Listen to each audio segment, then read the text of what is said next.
আসসালামু আলাইকুম প্রিয় viewers, welcome to our channel study point 316 এর পক্ষ থেকে আমি এস এম আবুল কালাম আজাদ সবাইকে শুভেচ্ছা ও অভিনন্দন জানিয়ে শুরু করছি আমাদের আজকের ক্লাস।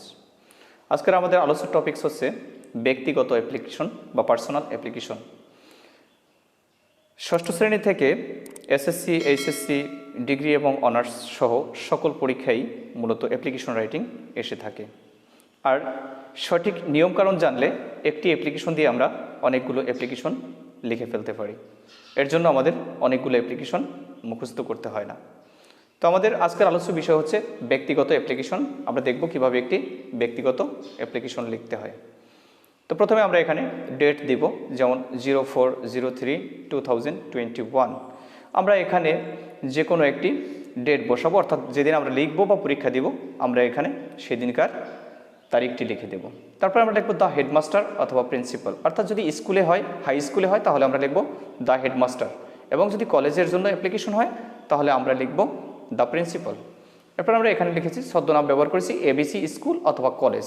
এখানে আমরা যদি কোশ্চেনের ভিতরে কোনো কলেজ বা স্কুলের নাম উল্লেখ থাকে আমরা সেই নামটি ব্যবহার করব।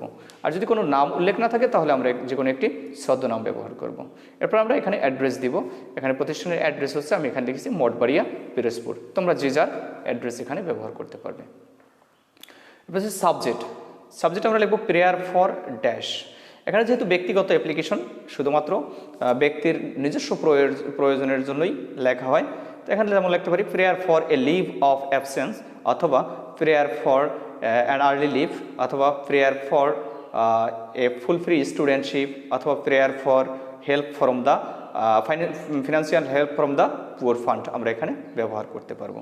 এরপর আমরা লিখব sir. With due respect and humble submission, this is to inform you that I am অথবা I was a regular student of your school or college in class। আমরা এখানে শ্রেণীর নাম বসিয়ে দেব। যে ষষ্ঠ শ্রেণীতে পড়বে সে লিখবে ক্লাস 6, যে এসএসসি পরীক্ষার্থী সে লিখবে ক্লাস 10, যে অষ্টম শ্রেণীতে পড়বে সে লিখবে ক্লাস 8। তাহলে আমি আরেকবার বলছি, with due respect and humble submission, this is to inform you that I am অথবা I was a regular student of your college, school or college in class, এখানে 8, 9, 10 বসিয়ে দেবে। I have been studying here for 2, 4, 5 years, অর্থাৎ যে কয় বছর এখানে পড়াশোনা করছে সে এখানে একটি বছর বসিয়ে দেবে। I have shown excellent performance in the annual examination, আমি বার্ষিক পরীক্ষায় চমৎকার ফলাফল দেখিয়েছি। But at this moment for মাই, এখানে কারণ লিখেছি। তোমরা হয়তো বা বলতে পারো যে এখানে কি কারণ বসবে, আমি অবশ্যই নিচে এই কারণগুলো দেখিয়ে দেবো এবং কোন অ্যাপ্লিকেশনে কি কারণ বসবে সেটিও বলে দেব। তাহলে but at this moment for my, কারণ আই নিড প্রশ্নের বিষয়, যেমন I need a leave of absent, অথবা ফুল ফ্রি স্টুডেন্টশিপ, অথবা হাফ হলিডে, এরকম যে নামটা আসবে সেটা আমরা লিখব। I will be thankful to you if you grant me, প্রশ্নের বিষয়, যে if you grant me a full free studentship. Now it is quite impossible for me to continue my study আর জব উইদাউট, প্রশ্নের বিষয়, without a leave of absence অথবা without a full free studentship.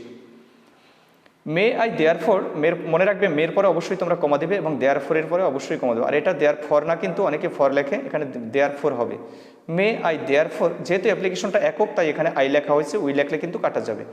May I therefore pray and hope that your honour না লিখলে you would be kind লেখা যাবে, আর যদি your honour লেখো লিখতে পারো that your honour you would be kind enough to grant me, প্রশ্নের বিষয়, যে এ ফুল ফ্রি স্টুডেন্টশিপ অথবা help from the poor fund and oblige thereby. এরপর আমরা লিখবো এখানে লিখতে পারি আমরা ইয়োর্স ফেথফুলি লিখতে পারি, ইয়োর্স ওবিডিয়েন্টলি লিখতে পারি, ইয়োর্স সিনসিয়ারলি লিখতে পারি, যে কোনো একটি লিখলেই হবে। এরপরে তোমার নাম, অর্থাৎ তোমার যে নাম এখানে তোমার সেই নাম ব্যবহার করবে, অথবা প্রশ্নে যদি তোমার কোনো নাম দেওয়া থাকে সেই নামটি ব্যবহার করবে।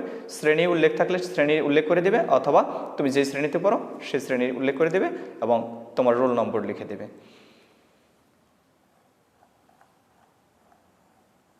তো এই অ্যাপ্লিকেশনটি দিয়ে, এই ফরম্যাটটি দিয়ে যে সকল অ্যাপ্লিকেশন লেখা যাবে আমি সেই অ্যাপ্লিকেশনগুলোর নাম বলছি। এক নম্বর হচ্ছে লিভ অফ অ্যাবসেন্স। এখন কথা হচ্ছে আমি যে কারণের কথা বলেছিলাম এখানে আমি লিখেছি illness.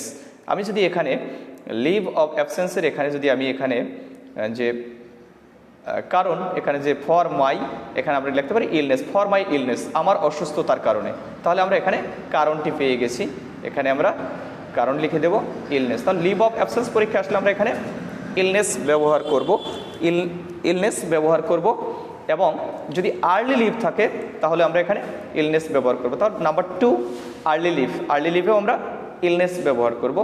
Number 3 leave after third period, leave after third পিরিয়ডেও আমরা কারণ হিসেবে ইলনেস ব্যবহার করতে পারি।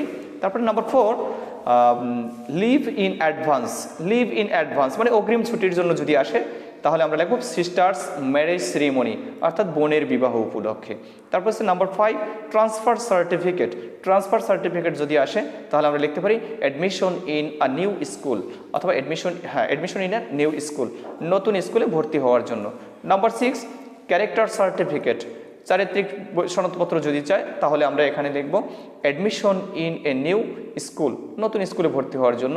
নাম্বার 7 টেস্টিমোনিয়াল যদি আসে তাহলে admission in a new school. Number 8 seat in the school hostel, seat in the school hostel, school হোস্টেলের সিটের প্রয়োজন হলে আমরা লিখব ফাদার্স ট্রান্সফার, অর্থাৎ আমাদের বাবা এখানে ছিলেন, এখন সে বদলি হয়ে গেছেন, যার কারণে আমার এখন আর এখানে বাসা নেই, আমি এখন স্কুলের হোস্টেলে থাকতে চাই। তারপর হচ্ছে নাম্বার 9 ফুল ফ্রি স্টুডেন্টশিপ, এটা হচ্ছে ফাদার্স পুয়ার ইনকাম, বাবার আর্থিক অবস্থা ভালো না থাকার কারণে ফুল ফ্রি স্টুডেন্টশিপের প্রয়োজন। তারপরে হচ্ছে number 10 remission of delay fine, father's poor income, অর্থাৎ সময় মতো স্কুলের বা কলেজের বেতন না দিতে পারার কারণে ডিলে ফাইন মৌকুফের জন্য আর কি আবেদন, তাহলে ফাদার্স পুয়ার ইনকাম। এবার হচ্ছে রিএডমিশন, রিএডমিশন হচ্ছে ফেইলার ইন দ্য এক্সাম, পরীক্ষায় ফেল করার কারণে নতুনভাবে তাকে আবার অ্যাডমিশন দিতে হচ্ছে। এবার number 12 change of elective subject, অর্থাৎ চতুর্থ বিষয় পরিবর্তনের জন্য যদি কোনো অ্যাপ্লিকেশন করা হয় তাহলে সেখানে কারণ হিসেবে আমরা লিখব পার্সোনাল প্রবলেম, ব্যক্তিগত সমস্যা। তো প্রিয় ভিউয়ার্স, এই ছিল আমাদের আজকের আলোচ্য টপিকস, আশা করি সবাই বুঝতে পেরেছো। আর যদি বুঝতে কোনো সমস্যা হয় তাহলে তোমরা অবশ্যই কমেন্ট বক্সে কমেন্ট করে জানাবে, এবং তোমরা যদি কেউ এই ভিডিওটির বা এই ক্লাসটির PDF ফাইল পেতে চাও তাহলে তোমরা ডিসক্রিপশন বক্সে গিয়ে তোমরা PDF এর লিঙ্ক পাবে, সেখান থেকে তোমরা ডাউনলোড দিয়ে নিতে পারবে। তো যদি ক্লাসটি ভালো লাগে তোমরা এই চ্যানেলটিকে সাবস্ক্রাইব করবে এবং পরবর্তী ভিডিওগুলো পাওয়ার জন্য নোটিফিকেশন চালু করে রাখবে এবং আমাদের সাথে থাকবে, এই প্রত্যাশায় সবাই ভালো থাকো, সুস্থ থাকো। আসসালামু আলাইকুম।